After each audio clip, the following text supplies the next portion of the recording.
बिस्मिल्लाहिर्रहमानिर्रहीम अस्सलाम वालेकुम जी। तो स्टूडेंट्स क्या हाल है, उम्मीद है आप सब ठीक ठाक होंगे।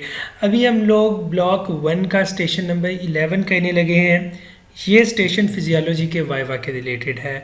पिछला स्टेशन जो स्टेशन 10 हमने किया वो एनाटमी के वाइवा के रिलेटेड था।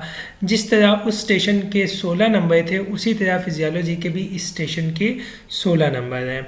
8 मिनट आपको टाइम दिया जाएगा और वहाँ पे ये वाइवा का स्टेशन है, आपको ऑरली आंसर करना पड़ेगा। अच्छा जी, अब आते हैं इस स्टेशन पे। ये स्टेशन मैं आपको ये कहूँगा कि ये मुफ्त के नंबर हैं। किस तरह मुफ्त के नंबर हैं जी?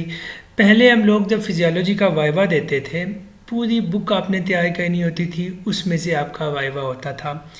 फिजियोलॉजी का जो ये स्टेशन है, स्टेशन 11 जिसके 16 नंबर हैं, इसमें आपने सेल की बेसिक चीज़ें, वो जो ट्रांसपोर्ट का सेल मेम्ब्रेन, होमियोस्टेसिस वगैरह, मतलब जो सेल की बेसिक चीज़ें हैं वो तैयार करनी है, जो आपको ऑलरेडी आती होती हैं।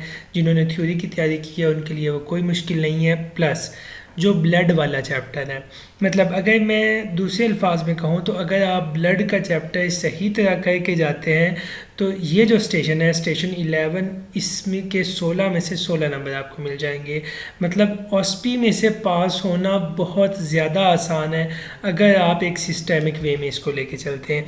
अच्छा, जिन्होंने डिस्टिंक्शन के लिए तैयारी करनी है वो सारा कुछ करेंगे, लाइक अलिफ से लग के ये तक फिजियोलॉजी को पढ़ेंगे, ब्लड की फिजियोलॉजी को और सेल की फिजियोलॉजी को।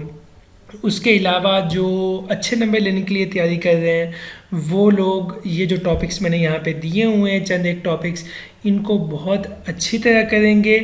इन्हीं टॉपिक्स में से आगे क्वेश्चन है। अब जैसे मैंने आपको एनाटमी करवाई थी उसी तरह मैं आपको ये फिजियोलॉजी भी करवाऊंगा। जैसे ये होम्योस्टेसिस है, positive and negative feedback mechanism है, ये बिल्कुल बेसिक टॉपिक है, तो वो कोई हवा में से चीज़ें नहीं उठा के देंगे। ये जो टॉपिक मैं अभी आपको बताऊँगा इन्हीं में से वो आपको चीज़ें उठा के देंगे। और पहले मैं अभी आपको यहाँ पे बताऊँगा, फिर मैं आपको दिखाऊँगा कि लास्ट ईयर जो उन्होंने क्वेश्चंस पूछे थे वाइवा में वो कैसे पूछे थे और किस तरह पूछे थे। तो पहले आप ये चीज़ें देख लें, उसके बाद जब आप पास्ट वाइवा के क्वेश्चंस देखेंगे तो आपको और ज़्यादा चीज़ें क्लियर हो जाएंगी। अच्छा, सबसे पहले आगे जी होम्योस्टेसिस। होम्योस्टेसिस की डेफिनेशन याद करनी है अलॉन्ग विद हीमोस्टेसिस। जो हीमोस्टेसिस होती है वो होता है जी जो ब्लड के रुकने का अमल है ना, जो बॉडी खुद ब्लड को रोकती है, उसको हम कहते हैं जी हीमोस्टेसिस। होम्योस्टेसिस और हीमोस्टेसिस बहुत अलाइक नेम है। लास्ट ईयर हीमोस्टेसिस पूछी गई थी, इसलिए मैं आपको बता रहा हूँ कि आपने होम्योस्टेसिस जहाँ पे करनी है वहाँ पे साथ में हीमोस्टेसिस भी करनी है। पॉजिटिव नेगेटिव फीडबैक की एग्जांपल्स आपको आनी चाहिए। सेल मेम्ब्रेन का स्ट्रक्चर सबको आता है, ऑर्गेनेलीज का पता है।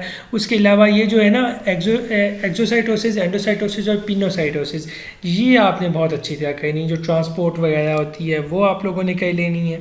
एक्स्ट्रा इंटरसेलुलर फ्लूइड की कंपोजिशन कर लें, बेटर है। और जो अच्छे नंबर के लिए कर रहे हैं उन्होंने ये इनमें से कोई चीज़ भी नहीं छोड़नी। अच्छा, उसके बाद आगे जी function and composition of blood. Erythropoiesis की स्टेजेस बहुत इंपॉर्टेंट है।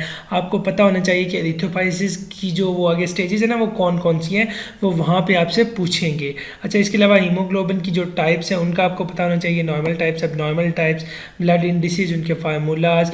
उसके बाद है जी टाइप्स ऑफ WBCs, बहुत ज़्यादा इंपॉर्टेंट है।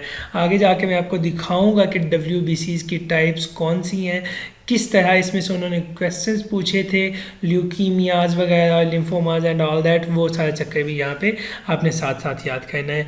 अच्छा, इन्फ्लेमेशन भी एक इम्पॉर्टेंट टॉपिक है, ये भी आपने करना है, बड़ी अच्छी तरह करना है। और WBCs इन्फ्लेमेशन में कैसे इन्वॉल्व होते हैं ये चीज़, ये बहुत इंपॉर्टेंट है।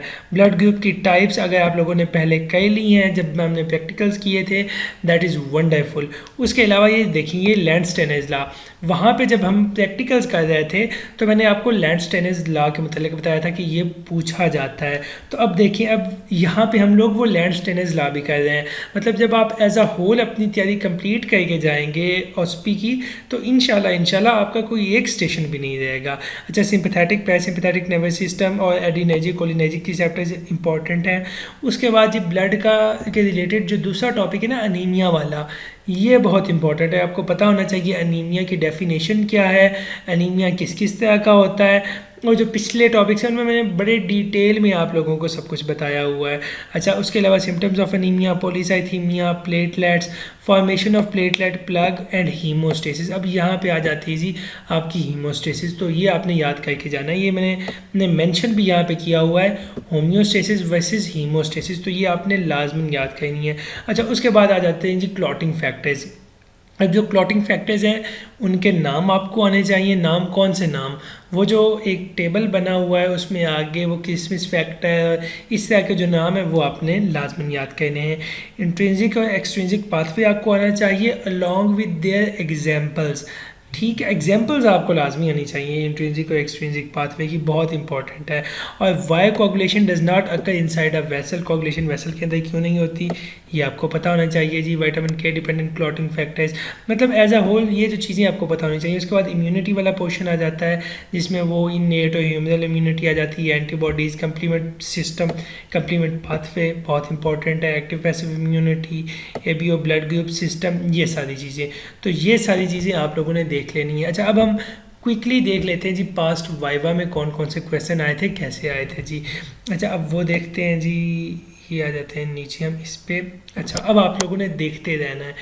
What are the function of IBCs हम लोगों ने, मैंने आपको बता दिया। व्हाट इज थ्रोम्बोसाइटोपिनिया आप लोगों ने कह लेना है। ब्लड के टॉपिक में से ऑटोनॉमिक नर्वस सिस्टम का मैंने वो बताया आपको, sympathetic parasympathetic nervous system, positive feedback. सबसे पहला टॉपिक जो मैंने आपको बताया कि होम्योस्टेसिस कहनी है, साथ में एग्जाम्पल्स कहनी है। नर्व इम्पल्स कैसे जनरेट होती है वो आप लोगों ने देख लेनी है। इनिमिडिएट टाइप्स ऑफ ल्यूकोसाइट्स वो मैंने आपको बताया था, WBC, ल्यूकोसाइटोसिस और वो सारा कुछ वो आप लोगों ने कहना है। उसके अलावा sympathetic parasympathetic nervous system direct पूछ लिया, पॉजिटिव फीडबैक डायरेक्ट पूछ लिया। मतलब आप ये देखें कि अब इस ये जो उन्होंने इस दफ़ा पूछा था, इस सेशन में जो उन्होंने क्वेश्चंस पूछे थे कि वो उन्होंने किस तरह की अच्छी तरह पूछ रहे हैं। लाइक वो ये आसान दे रहे हैं, सिंपैथेटिक पैरासिम्पैथेटिक वाला आसान दे रहे हैं, टाइप्स ऑफ ल्यूकोसाइटोसिस आसान दे रहे हैं। तो इस तरह वो आसान आसान क्वेश्चंस पूछते हैं। ये नहीं होता कि क्वेश्चंस बहुत मुश्किल होते हैं। जो चीज़ें मैंने आपको यहाँ पे बताई हैं वही वो पास्ट वाइवा में भी पूछते हैं।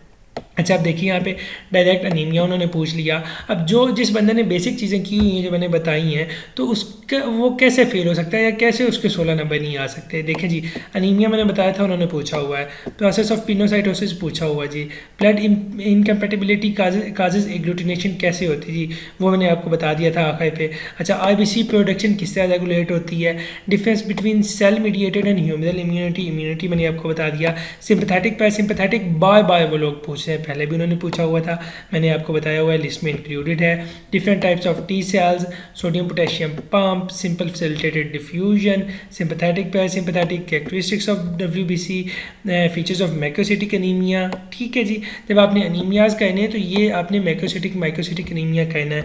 जिन लोगों के पास वो टेबल हो जो आपको मैंने एग्जाम के टाइम दिया था, तो वो वहाँ से कह लें, बहुत अच्छा वो वहाँ पे लिखा हुआ है। अच्छा, इसके अलावा हीमोस्टेसिस अगेन आ गया जी, नेगेटिव फीडबैक आ गया जी, function of T helper cells, where does B cells come from, peroxisomes, ये वो ऑर्गेनेलीज आ गई हैं सेल की। अच्छा, इम्यूनिटी आ गई, factors which stimulate erythropoiesis, enumerate types of cholinergic receptors मैंने आखिर पे आपको दी हुई थी, अगर आप दोबारा भी वहाँ जाके देख सकते हैं। What are the types of membrane proteins, अभी सेल मेम्ब्रेन का स्ट्रक्चर आ गया है। Define anaemia, its types, what are the factors which initiate intrinsic and extrinsic clotting pathways, वो भी मैंने आपको कहवा दिया था कि आपने कहना है। T एंड B सेल्स ये कैसे बनते हैं मैंने आपको बता दिया था कि आपने याद करने हैं जी। Difference between sympathetic and parasympathetic बार बार पूछा जा रहा है, बहुत इंपॉर्टेंट है जी। अच्छा, उसके बाद अगला देख लें जी, last but not the least one, negative feedback. ये लास्ट डे की बात कर रहा हूँ मैं। नेगेटिव फीडबैक पूछ रहे हैं जी, fight and flight response, sympathetic system पूछ रहे हैं जी, ल्यूकेमियाज पूछ रहे हैं जी, इन्फ्लेमेशन पूछ रहे हैं, with description of its different stages. अच्छा, ये देखिए, अब ये जो अभी तक हमने डिस्कस किए हैं, कोई इनमें से एक चीज़ भी वो नहीं थी जो कि ये जो हमने कोई 2-2.5 पेजेस पे चीज़ें डिस्कस की हैं उनसे बाहर हो। तो बिल्कुल एक टॉपिक याद आप लोगों ने कहना है, आप लोगों के 16 नंबर तैयार हो जाएंगे। What is significance of INR value, ये थोड़ा सा आउट ऑफ सिलेबस उन्होंने पूछा हुआ था। अच्छा, ABO and RS blood group system, ये उन्होंने पूछा हुआ है, मैंने आपको वहाँ पर बता दिया था। ट्रांसपोर्ट मैकेनिज्म मैंने आपको बता दिए। Pre and post ganglionic sympathetic and parasympathetic nervous system, वही एडिनर्जिक कोलिनर्जिक वाला हिसाब किताब वो मैंने आपको बता दिया है। मतलब अगर आप अब ये वाली चीज़ें जो हमने यहाँ पे की हैं, ये चीज़ें तैयार कर लेते हैं, 1 2 1 पेज 2 पेज और हाँ बस 2 पेजेज हैं जी। बस ये 2 पेजेज अगर आप लोग कर लेते हैं तो आप लोगों का इंशाल्लाह बड़ा अच्छा तैयार हो जाएगा। अभी आपके सामने मैंने आपको एक एक चीज़ दिखाई है कि आप ये टॉपिक करें तो इन टॉपिक्स में से जो पास्ट वाइवा के क्वेश्चंस हैं वो किस तरह सॉल्व होते हैं। अगर आपका कोई भी क्वेश्चन हो आप डायरेक्टली मुझे इंस्टा पे मैसेज कर सकते हैं, वहाँ पे पूछ सकते हैं, मैं पर्सनली वहाँ पे आपको रिप्लाई कर दूँगा। इंशाल्लाह बहुत जल्द हाजिर होते हैं लास्ट वीडियो के साथ ब्लॉग 1 की। तब तक के लिए अल्लाह हाफिज़।